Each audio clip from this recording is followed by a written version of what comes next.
नमस्कार। सुनो कहानी श्रृंखला के अंतर्गत प्रस्तुत है कहानी कलकत्ते में एक रात, जिसके लेखक हैं आचार्य चतुरसेन शास्त्री जी। बड़े बड़े शहरों में आधुनिक सभ्यता के नए रंग ढंग छल कपट के साधन भी बन गए हैं। इस कहानी का नायक उसी का शिकार है। कलकत्ता जाने का मेरा पहला ही मौका था।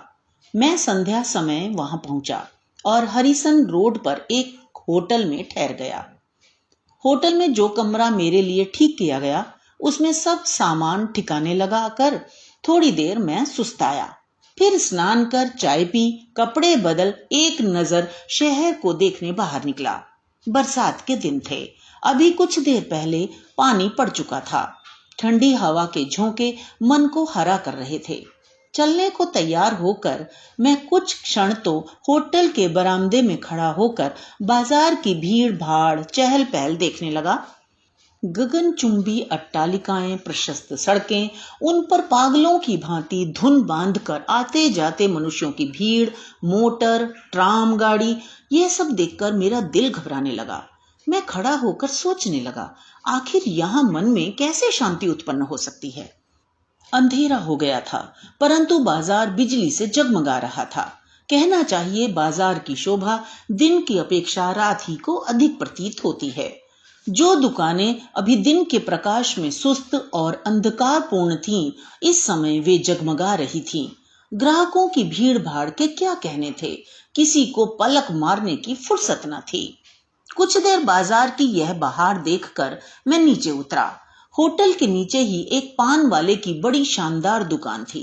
दुकान छोटी थी, पर बिजली के प्रकाश से जगमगा रही थी। सोडे की बोतलें, सिगरेट, पान सजे धरे थे। सोने के वर्क लगी गिलौरियां चांदी की तश्तरी में रखी थीं। मैं दुकान पर जा खड़ा हुआ।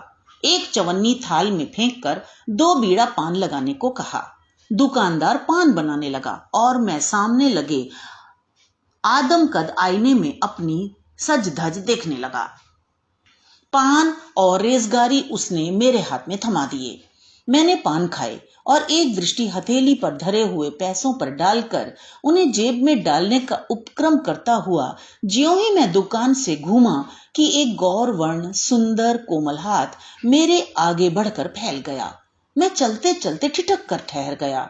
मैंने उस हाथ को, फिर उस सुंदरी नवोढ़ा को ऊपर से नीचे तक देखा। वह सिर से पैर तक एक सफेद चादर लपेटे हुए थी। चादर कुछ मैली जरूर थी, परंतु भिखारियों जैसी नहीं।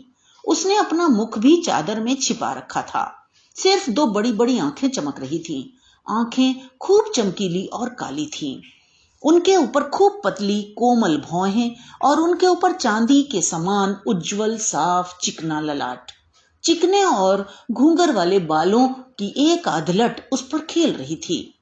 यद्यपि एक प्रकार के भद्दे ढंग से उसने अपने शरीर को उस साधारण चादर में लपेट रखा था, परंतु उसमें से उसकी सुडौल देह और उत्फुल्ल यौवन फूट पड़ता था। उसके मुख के शेष भाग को देखने का उपाय न था, परंतु उस पर दृष्टि डालते ही उसे देखने की प्यास आंखों में पैदा हो जाती थी। मैंने क्षण भर ही में उसे देख लिया।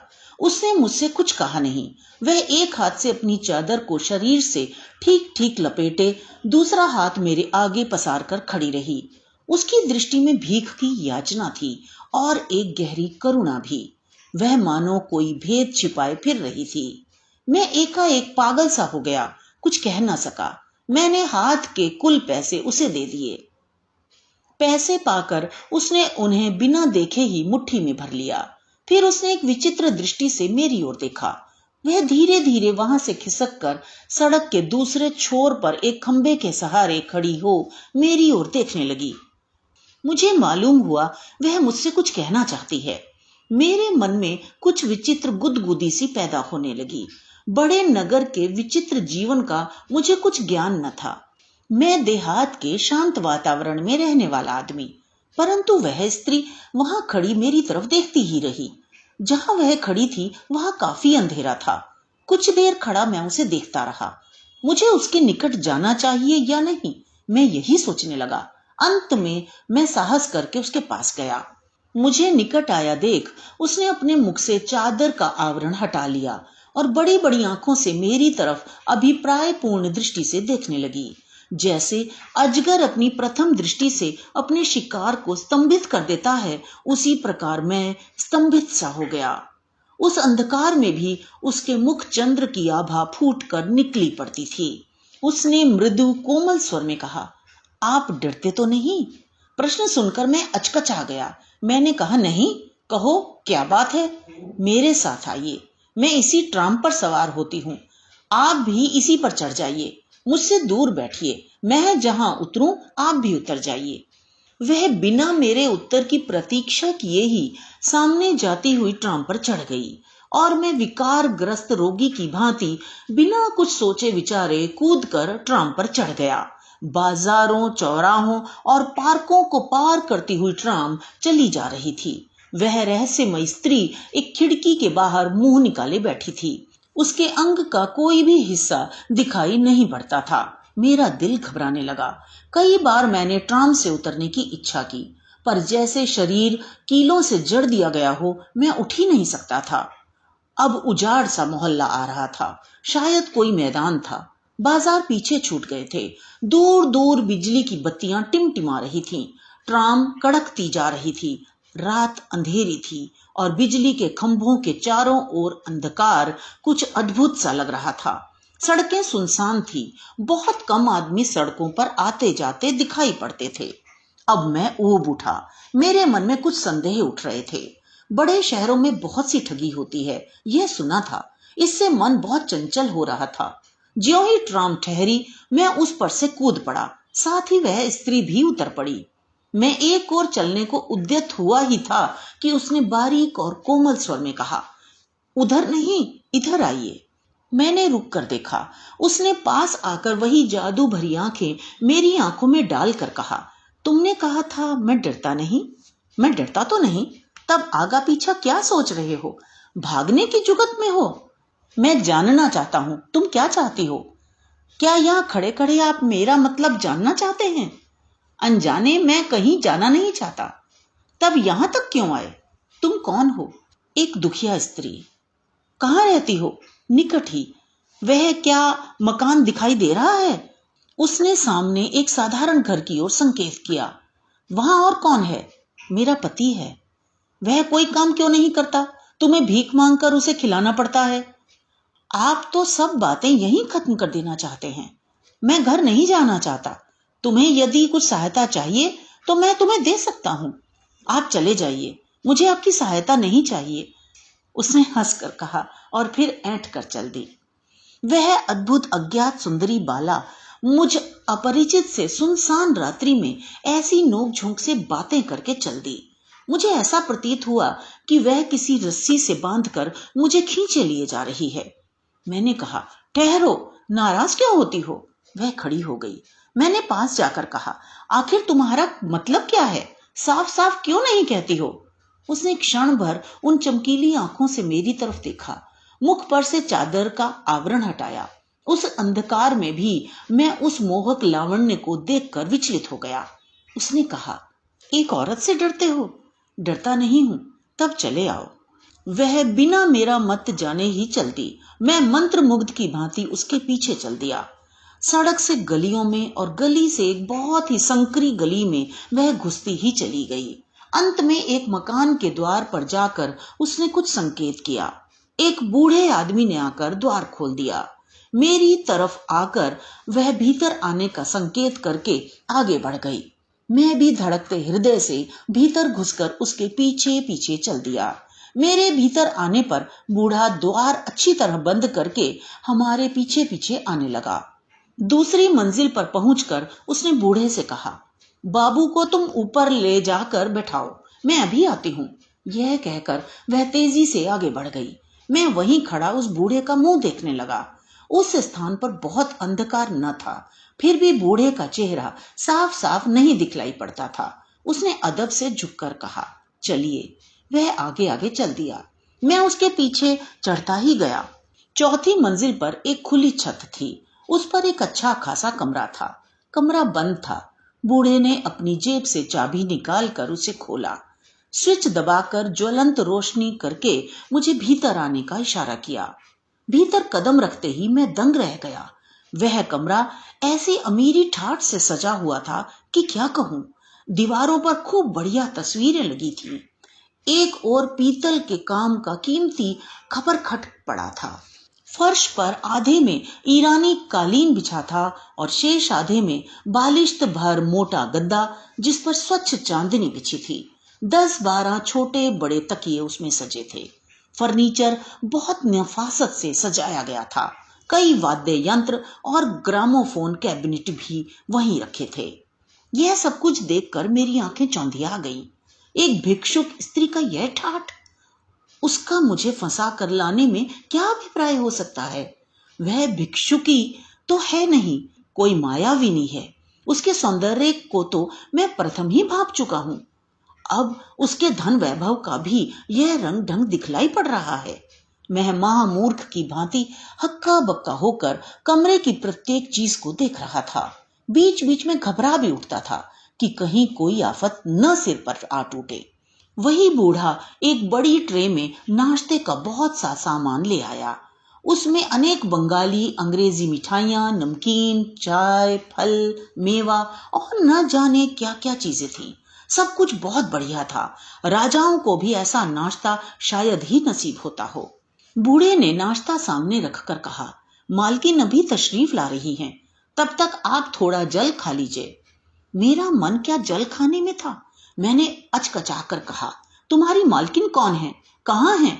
जो मुझे लाई थी क्या वही है? बूढ़े ने विनीत स्वर में कहा, सरकार, यह सब कुछ आप उन्हीं से पूछ लीजिए। वह चला गया। मैं उठकर टहलने लगा। जलपान मैंने नहीं किया। अगर इसमें जहर मिला होता, कोई धोखे की बात हो तो? मैं उस आफत से भागने की जुगत लड़ाने लगा, परंतु रह रहकर मेरे पैर जकड़े जाते थे। मैं अभी सोच ही रहा था कि एक परम सुंदरी युवती ने कमरे में कदम रखा। वह बहुमूल्य साड़ी पहने थी, जिसके जिस्म पर सोफियाने और नाजुक रत्न जटित गहने थे। वह मुस्कुराती आई और मेरे पास मसनद पर बैठ गई। उसके रूप की दोपहरी मुझसे सही न गई। मेरी आंखें चौंधियाने लगी। वह रूप और यौवन, ऐश्वर्य और मादकता, मेरे होश उड़ गए। उसने वीणा विनिंदित स्वर में कहा, आपको बहुत देर इंतजार करना पड़ा। आप शायद नाराज हो गए, क्यों? वह हंसती। मैं हंस न सका। मेरे मन में उसे देख वासना तो उद्दीप्त हो गई थी, पर मैं बुरी तरह घबरा रहा था। इस माया जाल के भीतर क्या है, मैं जानने को छटपटा रहा था। वह और मेरे निकट खिसक आई। उसने उसी भांति हंसकर कहा, आपने नाश्ता भी नहीं किया और अब बोलते भी नहीं, इसका सबब? उसने एक तीखे कटाक्ष का वार किया। मैंने देखा और समझा, वही है, परंतु इसका क्या कारण हो सकता है कि यह अद्भुत स्त्री इस प्रकार भिखारिणी बनकर लोगों को फांस कर ले आती है? मैंने उससे पूछा, तब वहां आप ही थीं? कहाँ? बाजार में, और मेरे साथ भी। वाह, वहां मैं क्यों होने लगी? वह हंस दी। उसकी प्रगल्भता बढ़ रही थी और वह अधिकाधिक मेरे निकट आ रही थी। उसने निकट पाकर स्निग्ध स्वर में कहा, आप शायद मेरी दासी की बात कर रहे हैं। यदि वह आपकी दासी थी तो क्या आप कृपा कर मुझ पर यह भेद खोज सकेंगी कि किस कारण आप इस प्रकार जाल में फांस फांस कर लोगों को घर में बुलाती हैं? मेरी बात सुनकर वह एकदम उदास हो गई। उसने आंखों में आंसू भरकर कहा, आपको यदि कुछ ज्यादा कष्ट हुआ हो तो आप जा सकते हैं। मैंने तो आपको एक धर्मात्मा आदमी समझकर इस आशा से कष्ट दिया था कि एक दुखिया अबला का कष्ट आप दूर करेंगे, परंतु मर्द जैसे सब हैं वैसे ही आप भी हैं। वह सिसकियां लेने लगी। मैं बहुत लज्जित हुआ। वास्तव में मैंने बहुत रूखी बात कह दी थी। मैंने कहा, आपको इतना क्या दुख है, मुझसे कहिए तो मैं अपनी शक्ति भर उसे दूर करने का उपाय करूं। इस पर मुझे विश्वास कैसे हो? उसने आंसुओं से भीगी हुई पलकों को मेरी ओर उठाकर कहा। उस दृष्टि से मैं विचलित हो गया। मैंने कहा, यद्यपि मेरी आदत नहीं, फिर भी मैं कसम खाने को तैयार हूं। उसके होठों पर मधुर मुस्कुराहट फैल गई। उसने कहा, अब मुझे विश्वास हो गया। इतने ही में वही बूढ़ा एक ट्रे में शराब की एक बोतल, गिलास और कुछ नमकीन ले आया। शराब से यद्यपि मुझे परहेज न था, परंतु उस समय मैंने शराब पीने से साफ इनकार कर दिया। इस पर उसने बड़े तपाक से कहा, बस तो इसी पर आप कसम खा रहे थे? अगर आपने पहले कभी नहीं पी है तो मैं जिद नहीं करती, परंतु यदि पीते हैं तो शौक कीजिए। गरीबों की आखिर कुछ चीज तो मंजूर फरमाइए। उसने इस अंदाज से यह बात कही और बोतल से शराब उड़ेलकर मेरे मुंह में लगा दी कि मैं कुछ भी न कह सका। गले में शराब से सिंचन पाकर मैंने मन में उत्तेजना का अनुभव किया। मैं धीरे धीरे अपनी परिस्थिति को भूल गया। जब मेरी आंख खुली तो मैंने अपने आप को अपने होटल के कमरे में पलंग पर पड़ा पाया। धीरे धीरे मैंने आंखें खोली। प्रातः काल की धूप खिड़की से छनकर कमरे में आ रही थी। मेरा सिर चकरा रहा था और शरीर में बड़ा दर्द था। कई मिनट तक मैं बिना हिले डुले पड़ा रहा, जैसे शरीर का सत निकल गया हो। धीरे धीरे मुझे रात की सब घटना स्मरण हो आई। मैं हड़बड़ा कर उठ खड़ा हुआ। पहले मुझे यह नहीं मालूम हुआ कि मैं होटल में हूं। पीछे मैंने अपने कमरे को पहचाना। सब बातें स्वप्न के समान आंखों में घूमने लगी। सिर अब भी दर्द से फटा पड़ता था। मैं उठकर बैठ गया और दोनों हाथों से सिर को दबाकर बैठा रहा। मैं यहां कैसे आ गया? रात क्या मैं वहां नहीं गया था? नहीं नहीं, सचमुच गया था। मैंने देखा मेरे शरीर पर वही कपड़े थे जो मैंने शाम को घूमने जाने के समय पहने थे। एकाएक मैंने देखा मेरे हाथ की हीरे की अंगूठी गायब है। घड़ी की चेन भी नदारद है। जेब का मनी बैग भी नहीं है। यह देखकर तो मैं बिल्कुल बौखला गया। मैंने घंटी बजाई। नौकर ने आकर बताया कि आप बहुत रात गए आए थे। आपने ज्यादा शराब पी ली थी, इससे बदहवास हो गए थे। आपके जिन मित्रों के यहाँ आपकी दावत थी, उनके 2 नौकर आपको यहाँ गाड़ी पर पहुंचा गए थे। मैंने जल्दी जल्दी कोट बदन पर डाला और धड़धड़ाता हुआ पुलिस ऑफिस में पहुंचा। सब घटना की मैंने रिपोर्ट लिखवाई। मेरा वर्णन सुनकर इंस्पेक्टर मुस्कुराने लगे। वे तुरंत ही 2 कांस्टेबलों को लेकर मेरे साथ चल दिए। मैं अनायास ही ठिकाने पर जा पहुंचा। जिस घर में जाकर मैं बेवकूफ बना था, इस समय उसके दरवाजे में ताला पड़ा था और उस पर टू लेट का साइन बोर्ड लगा था। पूछने पर पड़ोस के एक संभ्रांत बंगाली महाशय ने आकर कहा कि यह मकान उन्हीं का है और किराए के लिए खाली है तथा कई महीनों से इसमें कोई नहीं रहता है। जब मैंने उनसे रात की घटना का जिक्र किया तो वे हंसने लगे। उन्होंने कहा, बाबू का दिमाग फिर गया है, आप किसी दूसरे मकान में आए होंगे। वे हाथ का नारियल पीते हुए भीतर चले गए। हम लोग कोई सुराग न पाकर चले आए। लगभग 2500 के नोट और जवाहरात के अलावा मेरे बहुत कीमती कागजात भी गायब हो गए थे। वे सब उसी दिन मुझे अदालत में पेश करने थे। उसी काम से मैं कलकत्ता गया था। मुझे कोर्ट में यह देखकर आश्चर्य हुआ कि उनमें से कुछ जरूरी कागजात प्रतिपक्षी वकील की फाइल में हैं और उनसे मेरे विरुद्ध सबूत जुटाया जा रहा है। कहना न होगा, वह 40,000 का मुकदमा मैं उन कागजों को गंवाकर उसी तारीख को हार बैठा। उसी दिन मैंने कलकत्ता त्यागा। घर आकर बहुत कोशिश उस भेद को खोलने की पर शोक कुछ पता न चला। इस प्रकार कलकत्ते की वह एक रात मेरे जीवन में एक काल रात बन गई। तो ये तो थी कहानी। मुझे आशा है आपने आनंद लिया होगा। इसी तरह हमारे साथ जुड़े रहिए। तो मिलते हैं अगली कहानी में। धन्यवाद।